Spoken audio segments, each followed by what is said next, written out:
Hello friends, welcome to Gyandhara. Crux analysis में हम बात करेंगे डैन्यूब स्टर्जन के बारे में, जो कि एक मछली की प्रजाति है। जैसा कि दिनों दिन जो है वो प्रदूषण बढ़ता जा रहा है, प्रकृति नष्ट होती जा रही है और ये सब कारण है इस प्रदूषण का मानवीय हस्तक्षेप। ये हस्तक्षेप प्रदूषण को बढ़ाकर भी हो सकता है। यदि हम बात करें वन्य जीव या समुद्री जीवों के रूप में यदि हम देखें तो इनकी अवैध बिक्री, इनके अंगों की अवैध बिक्री के कारण इनका शिकार करना, ये सब इसी में शामिल हो रहे हैं। ये जैव विविधता को नष्ट कर रहे हैं, हमारी प्रकृति को यहाँ पर कई नुकसान पहुंचा रहे हैं।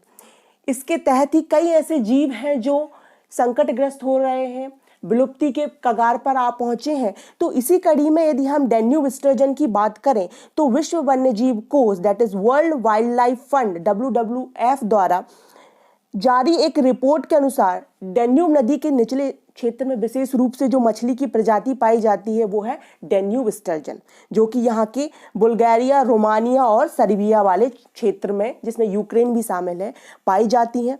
यहाँ पर इन डैन्यूब स्टर्जन की अवैध बिक्री के कारण इसे वर्ल्ड की सर्वाधिक संकटग्रस्त प्रजाति माना गया है।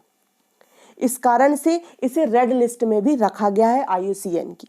यदि हम डैन्यूब रिवर की बात कर लें तो इसकी पोजीशन कहाँ पर है, तो ये बेसिकली सेकेंड लार्जेस्ट यूरोप की ये नदी है वोल्गा के बाद, और ये जो है black forest mountain western Germany से फ्लो होती हुई 2850 किलोमीटर की दूरी तय करती हुई ये ब्लैक सी में आकर गिर जाती है। तो ये इसका लोकेशन आप यहाँ पर देख पा रहे हैं। यदि हम डैन्यूब स्टर्जन की बात कर ले तो ये तब से एग्जिस्ट कर रहे हैं जब से डायनासोर थे, मींस 200 मिलियन वर्ष से स्टर्जन प्रजाति यहाँ पर मौजूद है, पृथ्वी पर मौजूद रही है। इसकी प्रजातियों की लंबाई 8 मीटर तक होती है। यह 100 वर्षों के समय तक भी जीवित रह सकती है। स्टर्जन को जीवित जीवाश्म, लिविंग फॉसिल्स भी कहा जाता है। क्यों कहा जाता है? क्योंकि ये अपनी उत्पत्ति के बाद इनमें बहुत ही कम क्या हुआ है, परिवर्तन हुए। यदि हम बात करें लिविंग फॉसिल्स क्या होते हैं, तो जीवित जीवाश्म ऐसे जीवधारी होते हैं जिनमें प्रारंभिक रूप से जो भूगर्भीय काल था तब से अब तक इसमें कोई भी चेंजेस यहाँ पर नहीं हुए हैं, लेकिन इनके जो निकट के जो इनके संबंधी थे उस समय जो थे 200 मिलियन पूर्व, वो समाप्त हो चुके हैं, लेकिन इनमें अभी भी कोई परिवर्तन नहीं हुआ, या हम कह सकते हैं सूक्ष्म परिवर्तन हुआ है। तो ऐसे जीवाश्म को हम क्या कहते हैं? जीवित जीवाश्म कहते हैं। स्टर्जन के अलावा यदि हम एग्जाम्पल और देखें लिविंग फॉसिल्स के, तो इसमें आ जाएगा हॉर्स शू, क्रैब और जिंको के जो वृक्ष हैं, ट्रीज हैं, वो भी जीवाश्म के उदाहरण हैं, जीवित जीवाश्म के एक उदाहरण। WWF के अनुसार स्टर्जन मछलियां लंबे समय तक क्या होती हैं? जीवित रहती हैं। देर से ये क्या होती हैं? परिपक्व होती हैं, और बहुत लंबे समय के बाद ही इनमें क्या होता है? ये अंडे देती हैं, जिसके कारण पर्यावरण से इनमें उभरने में, पर्यावरण या हम बोल सकते हैं मानवीय दबाव से इनमें उभरने में बहुत सारा समय लगता है, और जिसके तहत हम नदी या पारिस्थितिकी के मापदंडों को यहाँ पर स्वास्थ्य का एक प्रमुख संकेतक के रूप में इसे हम देख सकते हैं। एक इंडिकेटर होता है कि नदी किस प्रकार से, इसके अंदर जो है जीवाश्म है, या हम कह सकते हैं जो प्रजातियां हैं वो किस प्रकार से मापदंडों को पूरा कर रही हैं, उनके स्वास्थ्य मापदंड क्या है।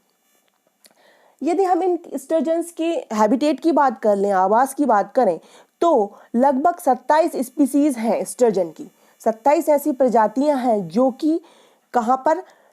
27 प्रजातियां जो उत्तरी गोलार्ध में फैली हुई हैं, जहां कुछ प्रजातियां जो है केवल मीठे जल में रहती हैं, ठीक है ना, और कुछ ऐसी हैं जो ताजे जल में रहती, लेकिन फिर भी ये अभी इनका जो जीवन चल रहा है वो कहाँ पर चल रहा है? खारे जल में, ये अपना सॉल्टी वाटर में अपना ये जीवन यहाँ पर व्यतीत कर रही हैं, हम कह सकते हैं।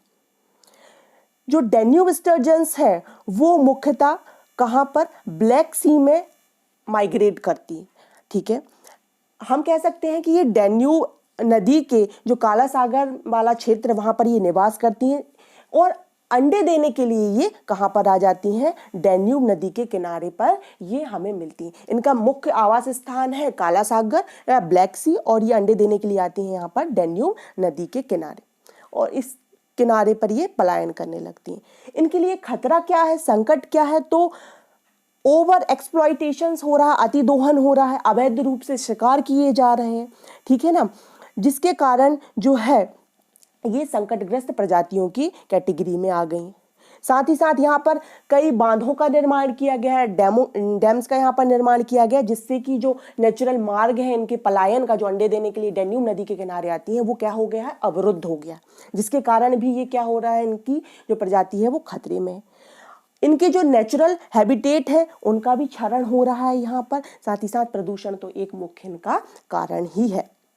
यदि हम इनके प्रोटेक्शन स्टेटस की बात कर लें तो इन्हें IUCN की रेड लिस्ट में रखा गया है। ठीक है, डैन्यूब नदी के किनारे जो स्टर्जन्स पाए जाते हैं वहां पर 6 प्रजातियां, उनमें से जो 5 गंभीर रूप से क्रिटिकल एंडेंजर्ड प्रजाति के रूप में सूचीबद्ध है। साइट्स की परिशिष्ट अपेंडिक्स 2 में भी इन्हें रखा गया है। यदि हम ब्लैक सी की बात कर लें तो जैसा कि आप जानते हैं कि ब्लैक सी क्या है, एक अंतर्देशीय समुद्र है। ठीक है ना, जो कहाँ पर पाया जाता है, ये दक्षिण पूर्वी यूरोप और एशिया महाद्वीप के पश्चिमी किनारों पर पाया जाता है, जो कि तुर्की से लगा हुआ, यहाँ पर आप देख पा रहे हैं, ये है ब्लैक सी और ये तुर्की से लगा हुआ। ठीक है, ये कनेक्ट करता है किसको, बोस्पोरस जलडमरू मध्य को। इसके बाद यह मारमारा सागर को भी यहाँ पर ज्वाइंट करता है, डॉर्डेनल्स जलडमरू मध्य को, तथा दक्षिण में एजियन सागर और क्रीट सागर के मध्य भूमध्य सागर से ये जुड़ा हुआ है। यदि हम बात करें कि कर्ज जलडमरू मध्य जो है स्टेट ऑफ कर्ज के द्वारा यह सी ऑफ आजोब से भी जुड़ा हुआ है। ठीक है, इसकी बाउंड्री कंट्रीज की हम बात कर लें तो यहाँ पर आप देख पा रहे हैं ये ब्लैक सी है, तो इसकी कंट्रीज कौन कौन सी लगी हुई हैं, तो यहाँ पर रोमानिया है, बुल्गारिया है, यूक्रेन है, ठीक है, रसिया है, जॉर्जिया है, और साथ ही साथ यहाँ पर टर्की भी इसकी अपनी जो सीमा है वो साझा करती है। करेक्ट है, तो यहाँ पर ये स्ट्रेट दिए हैं किस प्रकार से ये कनेक्ट है भूमध्य मेडिटेरियन सी से। यदि हम WWF के बारे में थोड़ी जानकारी यहाँ पर लें तो WWF जो है वो क्या है, यह एक वर्ल्ड लीडिंग कंजर्वेशन ऑर्गेनाइजेशन है। ठीक है, ये वन्य जीवों के कंजर्वेशन के लिए ये एक ऑर्गेनाइजेशन बनाया गया है। ठीक है, और यहाँ पर 100 से अधिक देश इसमें कार्य करते हैं। इसकी स्थापना 1961 में हुई थी और इसका जो मुख्यालय है, हेडक्वार्टर है, वो ग्लैंड स्विट्जरलैंड में अवस्थित है।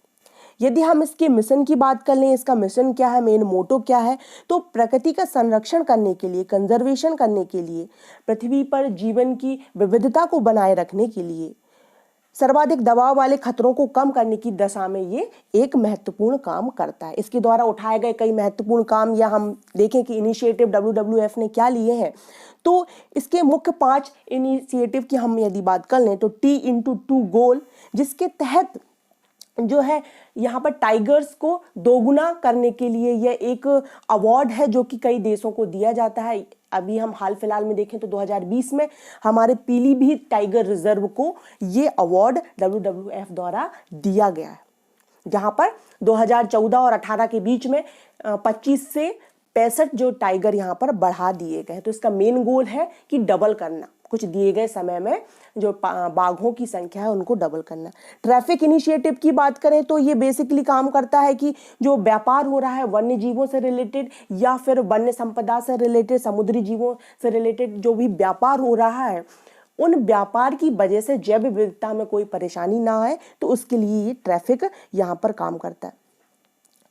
वहीं हम बात करें लिविंग प्लैनेट रिपोर्ट, जो कि WWF का ही इनिशिएटिव है। इसके तहत एक रिपोर्ट तैयार की जाती है कि जो कशेरू की वर्टिब्रेट्स जो यहाँ पर स्पीसीज है वो समुद्र में कितनी मात्रा में बढ़ रही हैं, कम रही, ये इस सबकी देखभाल लिविंग प्लैनेट रिपोर्ट के द्वारा किया जाता है। अर्थ आवर, जैसा कि हम जानते हैं कि सबसे पहले ऑस्ट्रेलिया में स्टार्ट हुआ था 2007 में, हाल ही में इसे मनाया गया 27 मार्च 2021 को। इसमें 1 घंटे लाइट बंद की जाती है पूरे विश्व की। तो ये एक इनिशिएटिव WWF द्वारा यहाँ पर लिया गया है। करेक्ट है। सो आई होप आपको ये वीडियो अच्छा लगा होगा। आप हमें फेसबुक और इंस्टाग्राम पर भी फॉलो कर सकते हैं। साथ ही साथ आप हमें हमारी PDF के लिए टेलीग्राम पर भी ज्वाइन कर सकते हैं। Thank you for watching. Please like the video and subscribe the channel and keep learning.